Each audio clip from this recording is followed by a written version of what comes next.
এই কয়দিন আগে, এক সপ্তাহ হয় না, 3-4 দিন আগে সংখ্যাগরিষ্ঠ মুসলমানের এই বাংলাদেশে একজন হিন্দু মহিলা প্রকাশ্যে ঢাকাতে প্রকাশ্যে বলছে যে আমরা হিন্দুদেরকে বাংলাদেশের সীমানা কাইটা আমাদের আলাদা প্রদেশ করে দেওয়া হোক।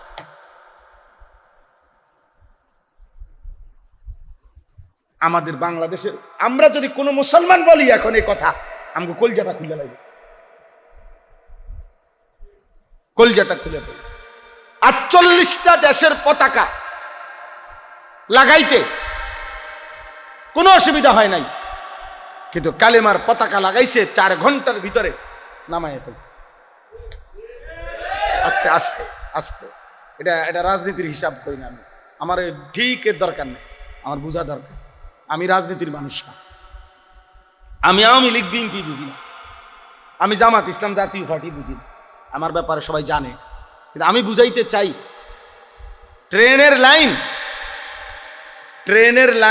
এই 2টা লাইন, এটার উপরে ট্রেন চলে, ড্রাইভার যেই আসুক এই লাইন এটার উপরেই চলতে, লাইন এটার উপরেই চলতে। এই হলো বাস্তবতা। অর্থাৎ বেঈমানরা এইভাবে আমাদেরকে ধরে রাখছে যে কেউ ওই একই নিয়মের মধ্যেই চলতে। ইসলামের জন্য, ইমানের জন্য, আল্লাহর দ্বীনের জন্য পৃথিবীর কোনো মানুষের কাছে কোনো সহযোগিতা, সে যেই হোক, সে আমেরিকা হোক আর ইউরোপ হোক, খোদার কসম, সেটা জাতিসংঘ হোক আর যাই হোক, ইসলামের জন্য সহযোগিতা, আল্লাহর কালেমার জন্য, কোরআনের জন্য, দ্বীনের জন্য কোনো বেঈমানের কাছ থেকে, পৃথিবীর কারো কাছ থেকে মিলবে না। যা মিলবে আমাদের ওই আগের রব, আসমানের রব, আমাদের আল্লাহর কাছ থেকেই মিলবে, আমাদের আল্লাহর কাছ থেকেই মিলবে। এটাই বাস্তবতা, এটাই সত্য। আমাদের সুখ, আমাদের শান্তি, আমাদের নিরাপত্তা, আমাদের ইজ্জত, আমাদের সম্মান আল্লাহর কাছে। কার কাছে? কিন্তু আজ বললাম, সংখ্যাগরিষ্ঠ মুসলমান বেঈমানের অব্যাহত প্রচারণায় সংখ্যাগরিষ্ঠ মুসলমানের মাথার মধ্যে, অভিভাবক এবং অধীনস্থের মাথায় শুধু টাকা, সম্পদ, উপার্জন। বাপের মাথা তো হইল ফুদকে কেন্দ্র করে, মেন টার্গেট কোনো না কোনোভাবে ফুলারে পয়সা কামানের উপযোগী বান। মেয়েরে নিয়ে বাপের এক মেন টার্গেট কোনো না কোনোভাবে টাকা পয়সা আছে এমন একটা জামাইয়ের কাছে বিয়া দাও। এটা হাসিল হইলে অন্য কিছু আছে না নাই, এটা দেখার বিষয়। ছেলে যদি রোজগার করে, দেশে হোক বিদেশে হোক, এবার তার মধ্যে দিন আছে না, হালাল হারাম আছে, বাপের এটা নিয়ে মেন টেনশন নাই, পয়সা তো দিতে আছে। এই কারণে আজকে আমাদের কাছে বেঈমানরা বুঝাইছে, বাবা কিংবা ছেলে, মা কিংবা মেয়ে, পরিবারের সকলের মূল আলোচ্য বিষয় হলো উপার্জন। মূল আলোচ্য বিষয় কি? উপার্জন, রোজগার, রোজগার, রোজগার, উপার্জন। অথচ কোরআনুল কারীমে আল্লাহ তাআলা বলছে, ওয়া'মুর আহলাকা বিসসালাহ ওয়াসতাবির আলাইহা, পরিবারের প্রধান, তুমি তোমার পরিবারের সদস্যদেরকে শতভাগ সকলকে নামাজের আদেশ করো, তুমি নিজেও নামাজের উপরে মজবুত থাকো। লা নাসআলুকা রিজকা, তোমাদের পরিবারের কারো রিজিক এর জন্য আমি তোমাদের কারো সহযোগিতা আমার লাগবে না। নাহনু নারযুকুকা, আমি আল্লাহ একাই গোটা ফ্যামিলিকে রিজিক দেব। আল্লাহ তাআলা বললেন, রিজিকের পেরেশানি আমার, ইবাদত করো, ফিকির করো তুমি। আমরা টোটালি বিষয়টা উল্টায় ফেলছি, আমরা টোটালি উল্টায় ফেলছি, আমরা বাদ দিয়ে ফেলছি। আমাদের বাপ মা বংশধর সাধারণ থেকে সাধারণ মানুষের ফিকির একটাই, জিফুত বউ বাচ্চা লইয়া খাইয়া দাইয়া কেমন আছে, ঘর আসেনি, বিল্ডিং আসেনি, দালান আসেনি, উপার্জন আছে কিনা, চাকরি আছে কিনা, ব্যবসা আছে কিনা, বিয়ে হয়েছে কিনা, বিদেশ যাবে কিনা, দেশে থাকবে কিনা, এই হলো আমাদের জীবন। তাহলে আখিরাতের ভাবনা ভাববে কি আব্বা? বয়স্ক মানুষ, বুড়া মানুষ পরিষ্কার কয়, বাবুরে হুজুর আমার যা করার আমি করছি, অন যদি তারা নামাজ রোজা আল্লাহ খোদা না মানে আমি কি করি? এটা বুঝি কথা হইল? এটা নিয়ে আপনার দায়িত্ব ছিল, আপনি মুসলমান না, আপনার ছেলে মেয়ের ব্যাপারে আপনার বুঝি এই দায়িত্ব ছিল যে আমি মুসলমান বাবা হিসাবে আমার ছেলের প্রতি মেয়ের প্রতি আমার দায়িত্ব ঘর করে দেওয়া, বাজার করে দেওয়া, বিয়ে করায় দেওয়া, বিদেশের লাগিয়া টাকা মিলাইয়া দেওয়া, এই তো মুসলিম বাবার দায়িত্ব তার সন্তানদের প্রতি, নাকি? কথা বলেন না? এটাই জিম্মাদারি। তো দুনিয়া মিললে খুশি, দুনিয়ার হিসাব যদি না মিলে না খুশি। বাপের লগে ফুতের রাগ সান গিয়া টাকা লইয়া, বাপের লগে জির জামাইয়ের লগে ঝামেলা, শ্বশুরের লগে জামাই টাকা লই, বড় ভাইয়ের লগে ছোট ভাইয়ের ঝামেলা কি নিয়া? টাকা নিয়ে। কিন্তু সে যে নামাজ পড়ে না, সে যে আল্লাহরে মানে না, এই নিয়া এই নাফরমান বাপেরও টেনশন নাই, ফুতেরও টেনশন। এটা কোনো আলোচ্য বিষয় না। আলোচ্য বিষয় হলো টাকা। তারে কইতে আসি বিদেশ যাইতো, বিদেশ যায় না। তারে কইতে আসি একটা কিছু কাম করতো, কাম করে না। এই কারণে রাগ, এই কারণে যুদ্ধ, এ কারণে গুসা, এ কারণে 10 জনের কাছে এটা বিচার দিতে আসে ফুতের বিরুদ্ধে, ফুতে বাপের বিরুদ্ধে। অর্থ হইল টাকার হিসাব। তো আখেরাত, আখেরাত তাইলে মিথ্যা? কথা বলেন না, আখেরাত মিথ্যা? এই আমার কথাই তো। আমি আপনাদের কাছে দেরি করছি না, আর অল্প একটু কথা। আপনারা শুধু এতটুকু বুঝেন যে প্রত্যেক বেঈমান, প্রত্যেক নাফরমান, প্রত্যেক পাপী, তার কাছে দুনিয়াটাই আসল, নগদ প্রাপ্তি দুনিয়া, এটাই তার কাছে মূল। আর হাজারো পাপ নাফরমানির পরে যখন সে আল্লাহর আযাব আসে না তার উপরে দুনিয়াতে, সে মনে করে আসতো না, আসতো না। সুখের মধ্যে যখন ভাসতে থাকে তখন অহংকার আর গর্ব করে, উল্লাস আর ফুর্তি করে আল্লাহকে ভুলে যায়। দুঃখ আর পেরেশানির মধ্যে যদি পড়ে তাও হতাশ আর অস্থির হইয়া আল্লাহর নাফরমানি করে। অর্থাৎ দুঃখেও আল্লাহর কথা মনে পড়ে না, সুখেও আল্লাহর কথা কি করে না, মনে পড়ে। হসপিটালে দেখেন না, হসপিটালের রুগী, আগামী সোমবার উনার অপারেশন হইব, উনারে কেবিন দিছে, কথার কথায় উনার অপারেশন মনে করেন আগামী সোমবার, উনারে কেবিন দিছে হসপিটালের ভিতরে, উনার অপারেশন, অথচ উনার কেবিনের মধ্যে উনি বসে বসে টেলিভিশন। ওমা, ওনাদের রুগীর অপারেশন চলতেছে, ওনাগো লোক যারা অপারেশন, ওনাগো রুগীর লোক তা করে বসে এনে রিসিপশনে বসেন, এনে টেলিভিশন চলতে আছে, আপনারা নাচ গান দেখেন, রিপোর্ট রেডি হইতে আছে, আলটা করাইতে আছে, সিজার করাইতে আছে, বেডির জামাইরে কইছে আপনি বই বই টেলিভিশন। মানে দুঃখেও আল্লাহকে ভুলে আছে, সুখেও কাকে ভুলে আছে? নাফরমানের জিন্দেগি এটা। আল্লাহ বলেন 3টা জীবন নাফরমানের। এক, আমি যদি কিছুদিন তাকে অবকাশ দেই পাপ আর নাফরমানি আর সীমা লঙ্ঘন করতে করতে, তবুও যদি আমি আযাবকে দেরি রাখি তো সে মনে করে আযাব আসবে না। সে কি আসবে না? আল্লাহ আমার দিকে কি, আমার উপরে কোনো মুসিবত আসবে না।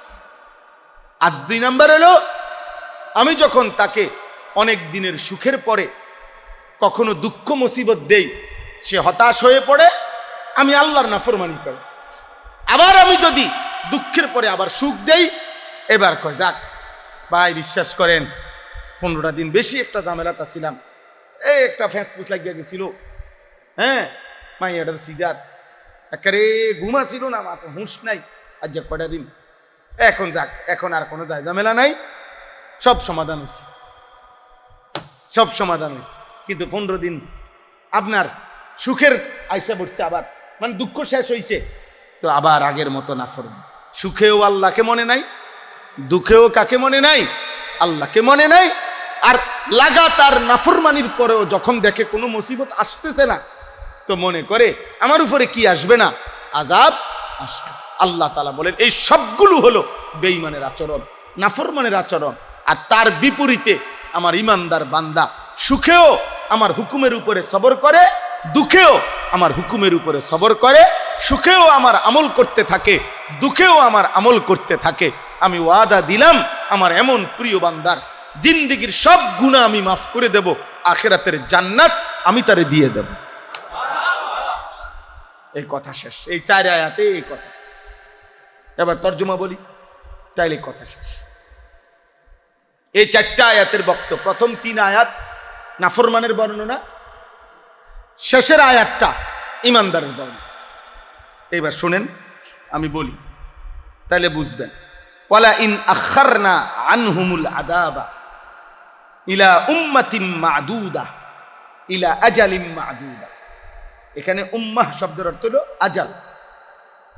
আল্লাহ তাআলা বলেন নাফরমান আর পাপীর জীবন থেকে আমি আল্লাহ তাআলা যদি আযাবকে বিলম্বিত করি, ইলা উম্মাতিম মা'দুদা, একটি নির্দিষ্ট সময় পর্যন্ত আযাব আসবেই, বাকি হয়তো একটু দেরি করতেছি।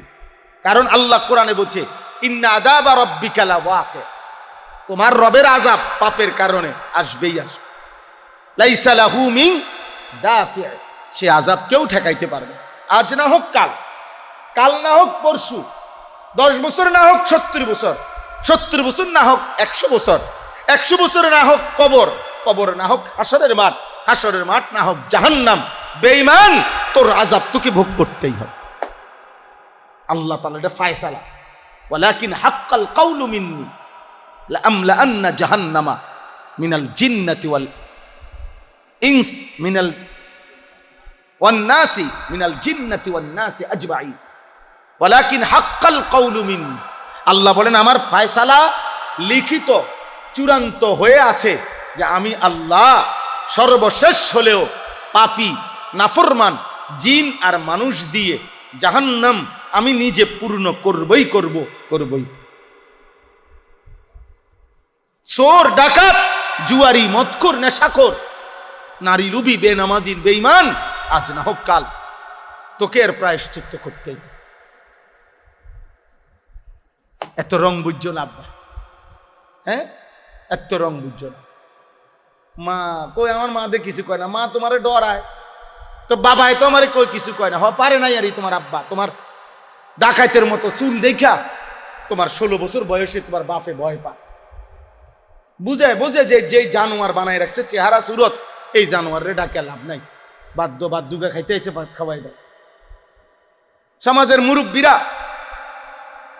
মানুষরা ভয় পায় যে যেই হিংস্র চেহারা, এই হিংস্র হাইওয়ানকে দায়িত্ব না, বাদ দাও, নষ্ট হয়ে যাক, হচ্ছে যাক। মানুষ, আমার খুব অবাক লাগে, একটা আম মিয়া ফসাদ থেকে বাঁচানোর জন্য মানুষ কত চেষ্টা করে, আর এই মানুষগুলো পচে যাচ্ছে, যুবকগুলো পচে যাচ্ছে, কারো কোনো মাথা ব্যথা নাই। এদেরকে কে ফিরাবে? চিন্তা করে দেখেন, একটা আম যাতে না পচে এটার জন্য কত কিছু, একটা মাছ যাতে না পচে কত অত্যাধুনিক ফ্রিজ, কত অত্যাধুনিক ফ্রিজিং ব্যবস্থা, কিন্তু নিজের সন্তান পচে যাচ্ছে, এই সমাজের যুবক পচে যাচ্ছে। আল্লাহ আমাদেরকে মাফ করেন। আল্লাহ বলেন লা ইয়াকুলুন্না মা ইয়াহবিসু, এই দেখেন তরজমা শোনেন তাইলে এই কথা শেষ। আল্লাহ তাআলা বলেন যখন আমি আল্লাহ ইচ্ছে করে নাফরমান আর পাপ সত্ত্বেও আযাবকে বিলম্বিত করি, তো বেঈমান আর নাফরমান বলতে থাকে, যাদের সামনে ইমানদার আছে, যেমন নবী থাকলে নবীকে, ওলামা থাকলে ওলামাকে, বলতে থাকে মা ইয়াহবিসু, এই হুজুর, এই নবী, কিতা কই, নাফরমানি তো করতে আসি, কই মা ইয়াহবিসু, তোমার আল্লাহর আযাব রে কি আটকায় রাখলো? আই না কা, এই তো এটা অর্থ, মা ইয়াহবিসুহু মা ইয়াহবিসুল আযাব, কো তোমার আল্লাহর আযাব কে আটকে রাখলো? কই ডাইনা দি। আপনাদের শুনেন, আশ্চর্য শুনেন, ওই আপনারাও সবাই এটা জানেন, আবু লাহাবের আল্লাহ তাআলা কি বলছিল? তাব্বাত ইয়াদা আবি লাহাবিন ওয়া তাব্বা। এটা আপনারা পারেন না? এটার অর্থ কি? অর্থ হলো আল্লাহ আবু লাহাবকে বলছে, আবু লাহাব 2 হাত ধরে নে, আমার বন্ধুর নাফরমানির কারণে ধ্বংস হয়ে গেল। ইয়াদা মানে 2 হাত, ওয়া তাব্বা, এবং আবু লাহাব তুই নিজেও ধ্বংস হয়ে গেল। তো এই আয়াত নাজিল হওয়ার পরে আবু লাহাব ধারাবাহিক কয়েকদিন সকালবেলা ঘুমের থেকে উঠলেই রাসূলুল্লাহ সাল্লাল্লাহু আলাইহি সাল্লামের সাহাবাদের কাছে যাইতো, যাইয়েই ডাক দিত, এদিকে এই দেখ, এই যাক, এই যে যেমনের হাতে এমনি রয়েছে, এই দেখ আঙ্গুর, কোনো অসুবিধা নাই। বুঝেন না কথা? কিরে তোকে আল্লাহ না কইলো আমার হাত খাইয়া লাইব, কই কিছে? ওই যে হাত, যে হাতের জায়গায় এইভাবে বিদ্রুষ করছে। আল্লাহর আযাব। অনেক ছেলে পেলে দেখেন, কোন আলেমে দিন মহব্বত করেও যদি কেউ নেককার, কেউ নামাজের জন্য হেতা হাসে, মানে হেতে বুঝায় আর যে বেকুবে কি কয়, আমি কিতাম নামাজ পড়ি, আমি কি পাগল নাকি? ওই আমগো গ্রাম্য একটা কথা বলে, গ্রাম্য একটা কৌতুক আছে, ওই যে গরু মসজিদে ঢুকছে, মানুষে ফিডা দিছে, তো গরুর মালিক কইতেছে, কয় ও গরু জানি অবুঝ প্রাণী, বুঝে না দেখ কেন মসজিদে ঢুকছে, আমি বুঝের মানুষ, আমার জীবনে দেখছিনি কোনোদিন মসজিদে, বুঝেন না? আমার কি জীবনে কোনোদিন দেখছিনি মসজিদে, আমি বুঝেন মানুষ দেখে তো মসজিদে আইনি, গরু একটা অবুঝ প্রাণী, এর লেগে না মসজিদে। তো আমগরে আমরা যারা 5 ওয়াক্ত নামাজ পড়ি, এই নাফরমান গুলো মনে করে আমরা এলাম কি অবুঝ প্রাণী, আমরা বেউকুফ, আমরা আহম্মক। ওই চালাক, ওই চালাকে ওটা বুঝছে শুক্রবারে 2 রাকাত পড়লেই সারে, হ্যাঁ কিন্তু 1 সপ্তাহ লাগাইয়া নামাজ পড়ে ব্যাক করলি। আর কোনো চালাকে বুঝছে সবে বরাত সবে কদর সাইয়া কদুর ঠিক মতো ইবাদত করে লাইলি তো ক্লিয়ার। হ্যাঁ, সারা বছর বুঝি এই নামাজ লইয়া পড়ে থাকলে হইব, সবে বরাত আছে না, সবে কদর আছে না, ওই রাইতে তুমি ক্লিয়ার করে লাগবো সব এক রাইত। আবার আরো বেশি বুদ্ধিমান আছে, আরো বালা চালাক, যে 90 বছর পরে গুনাহ, পাপ, চুরি, চামারি, সুদ, কিস্তি, গালি, সিনেমা, নাটক, বিড়ি সব খাইয়া শেষ কইরা এখন যেদিন মরার টাইম হইছে, লম্বা হইয়া সোজা হইয়া গেছে, দম টানা শুরু করছে, এইবার কুতেরে দৌড় দিয়া হুজুর আনছে আনোয়ার বাইরে, ধরেন 500 টাকা দিলাম, আব্বারে তোবা ভরাইয়া আব্বার ব্যস্তটাকে তোর ক্লিয়ার করে দেয়।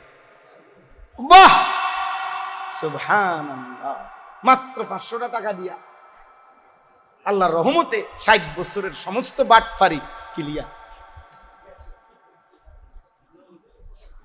সমস্ত সিটারি, চুরি চামারি, ওনার সুদ কিস্তি, ওনার গালি, ওনার সমস্ত হারাম, তোবা পড়া হেবড়া, তোবা পড়া হেবড়া, দম টানে হেবড়া, কি তোবা করছেন আপনি? কি তা বুঝছেন কি আপনি? কিসের তোবা বলছেন? হ্যাঁ, তামাশা না? ওয়া ইন্নী লাগাফফারুন লিমান তাবা ওয়া আমানা ওয়া আমিলা সালিহা। কোরআনে আল্লাহ বলছে আমি গাফফার, আমি ক্ষমাশীল আমার ওই বান্দার জন্য যে তওবা করলো, আমার কথা মেনে নিল, আমল শুরু করলো। তাহলে আল্লাহ তাআলা বললেন তওবা শুধু শব্দ উচ্চারণ করা দ্বারা হয় না, তওবা মানেই হলো পুনরায় আবার ইবাদত শুরু করা, পুনরায় আবার আমল শুরু করা, পুনরায় আল্লাহ আমি পিছনের ভুল করছি, আর এই গুনাহ করব না, ছেড়ে দিছি, নতুন করে আপনার বন্দেগী শুরু করছি, আপনি আমারে মাফ করে দেন, এটারে বলে ইস্তিগফার। গুনাহ ছেড়ে দিয়ে মাফ চাওয়া, পুনরায় ইবাদত করে তাওবা করা। খোদার কসম আল্লাহ বলেন এরকম যদি আমি পাই, দুনিয়াও সুখে রাখবো, আখিরাতও সুখে রাখবো। এত সোজা না, আপনি এত মামুলি মনে করেন না। 500 টাকা দিয়ে আপনি আখিরাতের দাম দিয়ে লাইলেন নাকি? 500 টাকা দিয়ে বেহেশতের দাম দিয়ে দিলেন নাকি? এই আখিরাতের জান্নাতের মূল্য 500 টাকা? বলেন, আখিরাতের মূল্য কি 500 টাকা? বলেন, এই 2টা ফ্যান মসজিদে, 2টা ফ্যান দিয়া আখিরাতের দাম দিয়ে দিছেন। আপনার এই 60 বছরের বাটফারি, এই মসজিদের 2 ফ্যান ঘুরতে ঘুরতে ব্যস্ত নিব আপনার, এটা তো একটা আমলে না। এটার সব আপনি পাবেন, এই দানের সব আপনি নিঃসন্দেহে পাবেন, কিন্তু এটা তো আপনার একটা আমল, এটা তো আপনার সওয়াব, এটা আপনার মনে করেন সওয়াব হইছে, কিন্তু আপনার গুনাহ। আল্লাহ আমাদেরকে মাফ করে দেন। অতএব ছেলেরা, বাবা একজনও যদি বুঝে থাকো, দোস্ত চালাক মনে করুন, পাপী চালাক হয় না, অসভ্য চালাক না, চরিত্রহীন চালাক না, লম্পট বেহায়া সে চালাক না, বেপর্দা নারী চালাক না, হারামখোর চালাক না, সুদখোর, কিস্তিখোর, চালাক না, বরং সে ঘৃণিত, বোকা, আহাম্মক, বেওকুফ, বেআকল সে। আল্লাহ কোরআনে বলছে লা ইয়াকিলুন, লা ইয়াফকাহুন, লা ইয়ালামুন। আল্লাহ পাপীদের ব্যাপারে এগুলো বলছে কিনা বলেন? লা ইয়াফকাহুন, লা ইয়ালামুন, লা ইয়াকিলুন। পাপীর আকল নাই, পাপীর বুঝ নাই, পাপীর জ্ঞান নাই। নাফরমানের পাপ জ্ঞান নাই। আল্লাহ আমাদেরকে হেফাজত করে। অতএব আল্লাহ তাআলা বলেন আলা ইয়াউমা ইয়াতিহিম লাইসা মাসরুফান আনহুম। হে নবী, বন্ধু আপনি বলে দেন, শোনো, যেদিন সত্যি সত্যি আল্লাহর আযাব আসবে, হয় দুনিয়ায় নয় আখিরাতে, সেদিন লাইসা মাসরুফান আনহুম, আল্লাহর আযাবকে প্রতিহত করবে এমন কেউ থাকবে না।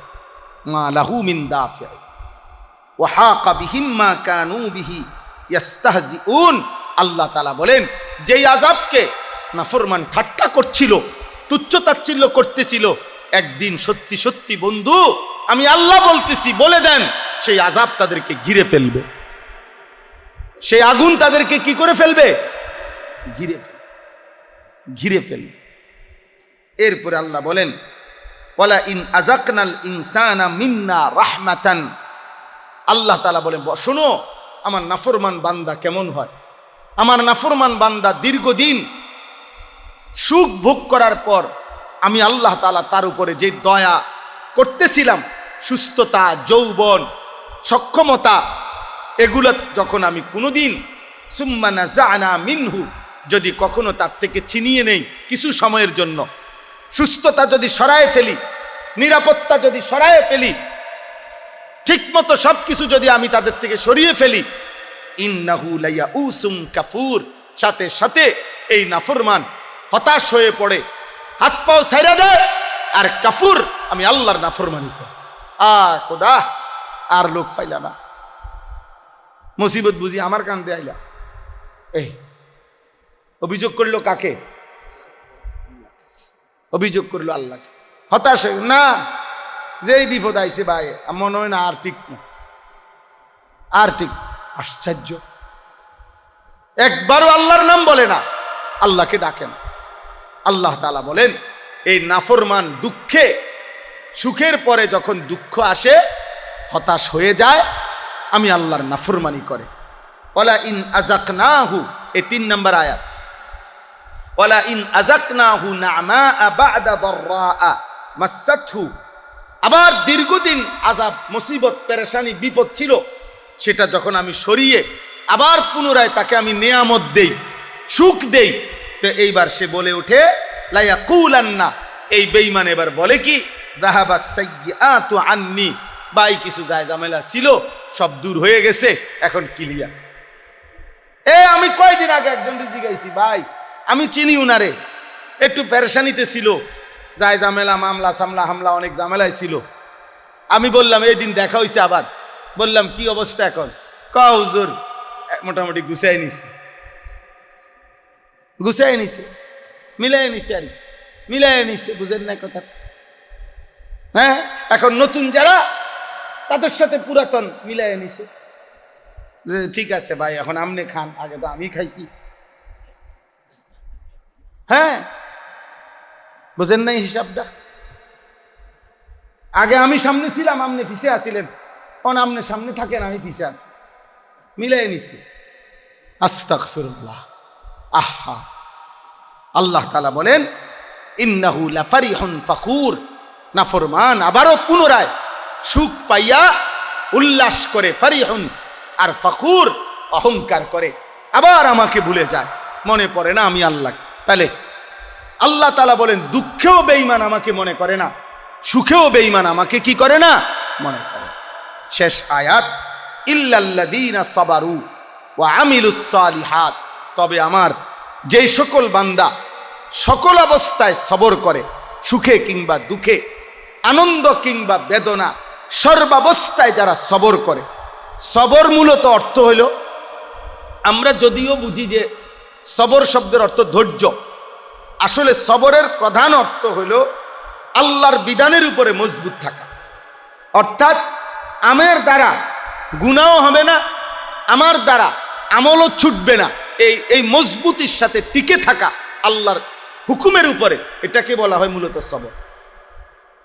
ইনকিবাজুন নফস খাউফা ইরতিকাবিল কবিহ, গুনাহ আর পাপে লিপ্ত হওয়ার ভয়ে অন্তরকে সংকুচিত করে রাখা, হায়া বলে এটাকে, সবর বলে এটাকে, হায়া বলে। মজবুত থাকা, মজবুত থাকা। আল্লাহ বলেন এই আমার যেই বান্দা এরকম সবর করে, মজবুত থাকে, যে আমি সুখে কিংবা দুঃখে গুনাহও করব না, ইবাদতও কি ছাড়ব না, আবার ও আমিলুস সালিহাত, নেক আমলগুলো করতে থাকে।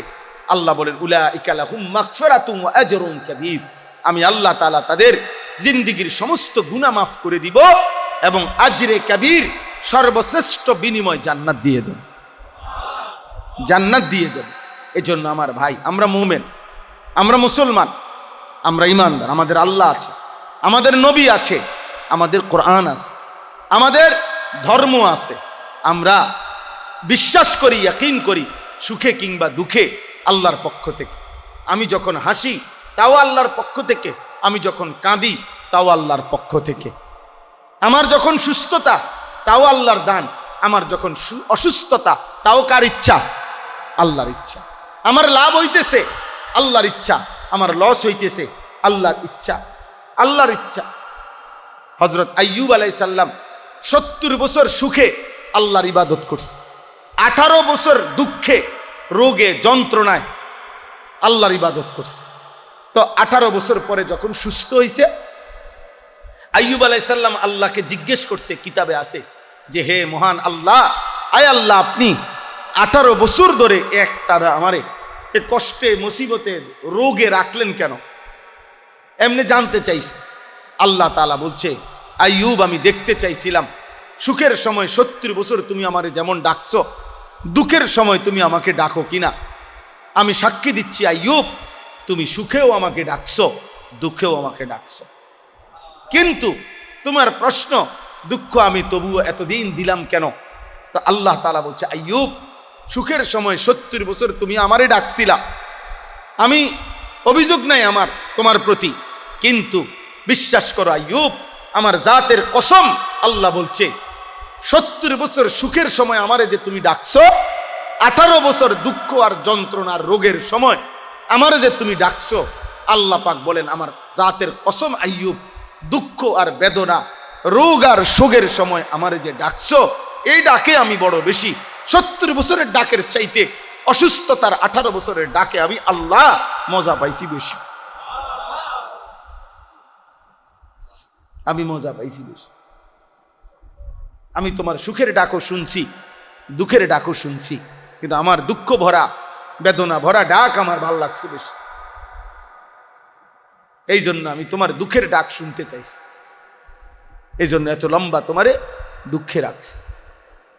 তাইলে আব্বা, আল্লাহ তাআলা বলেন ইল্লাল্লাযীনা আমানু ওয়া আমিলুস সালিহাত, একজন ছেলেও যদি বুঝো, একজন ছেলে, ভাইয়া তো তোমাকেই বলছি, আমি আমার কোনো দল নাই, আমি কোনো নির্বাচনে প্রার্থী না, আমি কোনো আস্তে আস্তে মানুষ জমাইতেছি এমন না। অতএব আমাদের স্বপ্ন এটাই, একজন হোক 10 জন হোক, কখনো কোথাও কেউ যদি আল্লাহর দিকে ফিরে, আল্লাহর দয়ায়, এটাই আমাদের কি সার্থক, এটাই আমাদের সার্থক। আল্লাহর দিকে কোনো এক বান্দা ফিরবে, আল্লাহকে চিনবে, আল্লাহর ইবাদত করবে, এই সফলতা, এই সফলতা আল্লাহ আমাদেরকে তৌফিক দান করে। আমাদের সমস্ত মাদ্রাসা, আমাদের মসজিদগুলো, ওলামায়ে কেরাম, তালিবে এলেম, সব কিছু নিয়ে আমাদের ফিকির এটাই। এই যে মাদ্রাসাগুলো কি করে, মাদ্রাসাগুলো আমরা কি বুঝি না? কতজন কত বিদ্রুপ করে, আমাগো আয় কম, আমাগো টাকা কম, আমাদের দুনিয়া বিপদ পদবি কম, আমাদের সরকারি মূল্যায়ন কম, আমাদের আর্থিক সমৃদ্ধি কম। এত কথা শোনার পরে আমরা কি বুঝি না? কথা বলেন না? আমরা কি 1 লাখ টাকা সুদে লাগাইলে, 10 লাখ টাকা সুদে লাগাইলে কিছু লাভ হইব? আমরা এটা বুঝি না? এটা না বুঝার আছে কিছু? বলেন না? বাটপারি সিটারি করলে, লোন নিলে, কিস্তি নিলে আমিও বড় ব্যবসা করতে পারবো, এই কথাটা আমি বুঝি না? কথা বলেন না? এটা না বুঝার কি আছে? কিন্তু আখেরাত, আখেরাত, মৃত্যুর পরবর্তী জীবন, সেটা কি হবে? এজন্য হৃদয়ে যার আখেরাত, হৃদয়ে যার কবর, হৃদয়ে যার পরকাল, ওইখানে মনে পড়লে না সে থাইমা যায়। আর এটা যে ভুলে যায় তার তো সবই করতে, তার তো আর কিছু পার্থক্য নাই। আমি তো কুমিল্লা ভিক্টোরিয়া কলেজ থেকে মাস্টার্স পাস করছি, সরকারি আলিয়া মাদ্রাসার থেকে টাইটেল পাস করছি, কওমি মাদ্রাসার থেকে দাওরা পাস করছি। তা আমিও তো বুঝি আব্বা এই ব্যবসা কেমনে, টাকা পয়সা কেমনে কামাই করতে হবে। আমি তো কুমিল্লা ক্যান্টনমেন্ট থাকি, তো কুমিল্লা ক্যান্টনমেন্টের মধ্যে একটা বড় মার্কেট, বড় শপিং সেন্টার, একটা কিছু করা, এটা আমি বুঝি আব্বা, না বুঝার কি আছে। যে কোনো হুজুরি তো বুঝে এটা। বেচারা আজকে 10 বছর 5 বছর মনে করেন একটা মসজিদে ইমামতি করে 10, 12, 14 হাজার টাকা। ও বেকুব এই কারণে না, কি মনে করেন বেকুবের কারণে নাকি? সে বুঝে না যে পয়সা রোজগার করার আর কোনো মাধ্যম তার কাছে জানা নাই, এরকম কথা বলেন না কেন? সে পারবে না ব্যবসা করতে। একটা অটো ড্রাইভার যদি মাসে 30,000 টাকা, সিএনজি ড্রাইভার কামাইতে পারে, একটা মারুতিওয়ালা যদি মাসে 1 লাখ টাকা কামাই করতে পারে, এ হুজুর পারতো না? এ বুঝতো না নাকি এটা? তাহলে বুঝবে না, কিন্তু সে বুঝে আমি খাইয়া না খাইয়া আমার আল্লাহর দ্বীনের খেদমত করতে হবে, আল্লাহর বান্দাদেরকে দ্বীন শিখাইতে হবে, কোরআন। আমাদের এই যে সাদুল্লাহ, হাফেজ মাওলানা সাদুল্লাহ ভাই, আজ কত বছর এই মাদ্রাসায়, আলহামদুলিল্লাহ, যথেষ্ট বুদ্ধিমান বিচক্ষণ ছেলে। আমি তো জানি ব্যক্তিগতভাবে, তাকে চিনি। তাইলে এই সমস্ত নওজোয়ান আলেম, এই যে মাওলানা নওজোয়ান, তো এই সমস্ত নওজোয়ান আলেম উপার্জনের জন্য অন্য কিছু করতে পারবে না, কথা বলেন না আপনারা? তো আল্লাহর দিকে চাইয়া, আখিরাতের দিকে তাকায়া মুসলমানের সন্তানকে দ্বীন শিখানোর জন্য পড়ে আছে। আপনাদের এটা বোঝা উচিত। এই জন্য আপনাদের কাছে অনুরোধ, সব সময় মসজিদ, মাদ্রাসা, দ্বীনি পড়ালেখা যেখানে হয়, কোরআন সুন্নাহর ইলম শিখা হয়, আপনাদের ঈমানের দাবি এটা, আপনারা এর পক্ষে থাকা উচিত। বলেন ইনশাআল্লাহ, বলেন ইনশাআল্লাহ। আমরা স্পষ্ট কিতাবে বলছি, মান আযযামাহুম আযযামাল্লাহু তাআলা ওয়া রাসূলা, আযযামাল্লাহ ওয়া রাসূলা, ওয়া মান আহানাহুম আহানাল্লাহ ওয়া রাসূলা। যে ব্যক্তি কোনো আলেমে দ্বীনকে সম্মান করে, সে আল্লাহ এবং রাসূলকে সম্মান করে। যে ব্যক্তি কোনো আলেমে দ্বীনকে অপমান করে, সে আল্লাহ এবং রাসূলকে অপমান। এই জন্য আব্বা, এই রসুল্লাবাদ, এই খালেকিয়া হাফিজিয়া মাদ্রাসা আপনাদের কাছেও আমানত। আপনাদের সহযোগিতা, আপনাদের দান, আপনাদের ভালোবাসা মাদ্রাসার জন্য জরুরি। মাদ্রাসার তালিব ইলম আপনাদেরই সন্তান, আপনার ছেলে হোক আর আরেকজনের হোক, মুসলমানের সন্তান। আপনাদের উচিত তাদের জন্য কিছু কিছু দান, সাদাকা করা। তো আমি 2-3 মিনিট সময় এক্ষুনি দোয়া করে দিচ্ছি। এই 2-4 মিনিট সময় আপনাদের কাছে অনুরোধ, আপনারা মেহেরবানি করে মাদ্রাসার জন্য কিছু চাউল দরকার হয়। প্রতি মাসে এখানে 17-18 বস্তা চাউল বাচ্চাদের জন্য লাগে। ছেলেরা আল্লাহর কোরআন পড়ে দ্বীন শিখে। আপনারা যদি একটু মহব্বত করে একটু বলেন, যার সুযোগ হয় মহব্বত করে একটু বলেন যে ইনশাআল্লাহ হুজুর আমি 1 বস্তা চাউল দেব, 2 বস্তা চাউল দেব, আধা বস্তা চাউল দেব, বরকত হবে। তাইলে যদি সুযোগ হয় এই 2-3 মিনিট দিলেও 2-4 মিনিট, না দিলেও 2-4 মিনিট। আমি লম্বা কালেকশন করিও না, জানিও না, বলেন একটু ইনশাআল্লাহ। জি বলেন, বলেন, কেউ হিম্মত করেন, অল্প অল্প করে বলেন।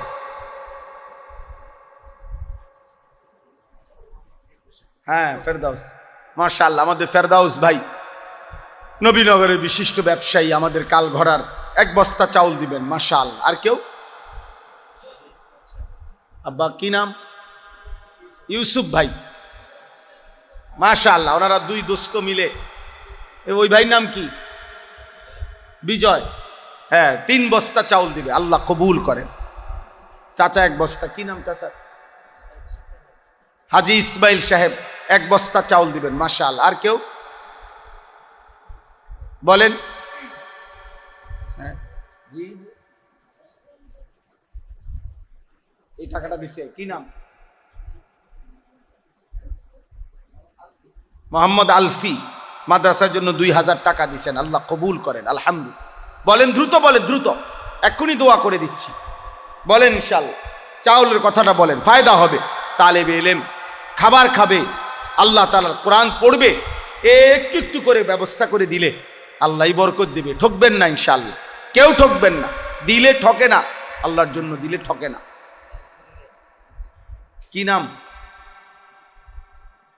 কি নাম? কামাল।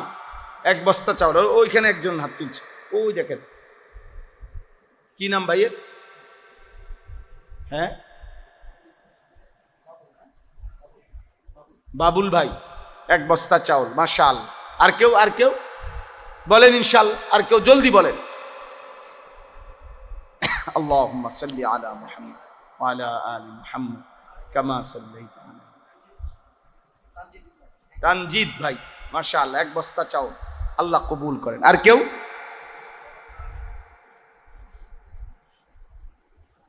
আর কেউ বলেন, বলেন, হিম্মত করেন। আল্লাহ, আপনি তো অর্ধেক হলে অর্ধেক বলেন, যে আমি অর্ধেক বস্তার চাউলের টাকা দিয়ে দিবেন। 25 কেজি, হ্যাঁ, অর্ধেক বস্তা। কি নাম চাচা? কি নাম? জনাব মুর্শিদ মিয়া। চাচা যান দিবেন, হ্যাঁ, মাশাআল্লাহ। এক বস্তা চাউল, আল্লাহ কবুল করেন। মোহাম্মদ মুবারক মিয়া 500 টাকা, আল্লাহ কবুল করেন। আল্লাহুম্মা সাল্লি আলা মুহাম্মদ ওয়া আলা আলি মুহাম্মদ কামা সাল্লাইতা আলা ইব্রাহিম ওয়া আলা আলি ইব্রাহিম ইন্নাকা হামিদুম মাজিদ। আল্লাহুম্মা বারিক আলা মুহাম্মদ ওয়া আলা আলি মুহাম্মদ কামা বারাকতা আলা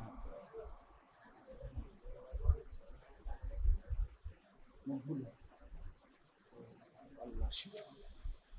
আমি তো জিজ্ঞাসা করছি, সে বললো যে ওইখানে কি মাহফিল আছে বলে। আচ্ছা।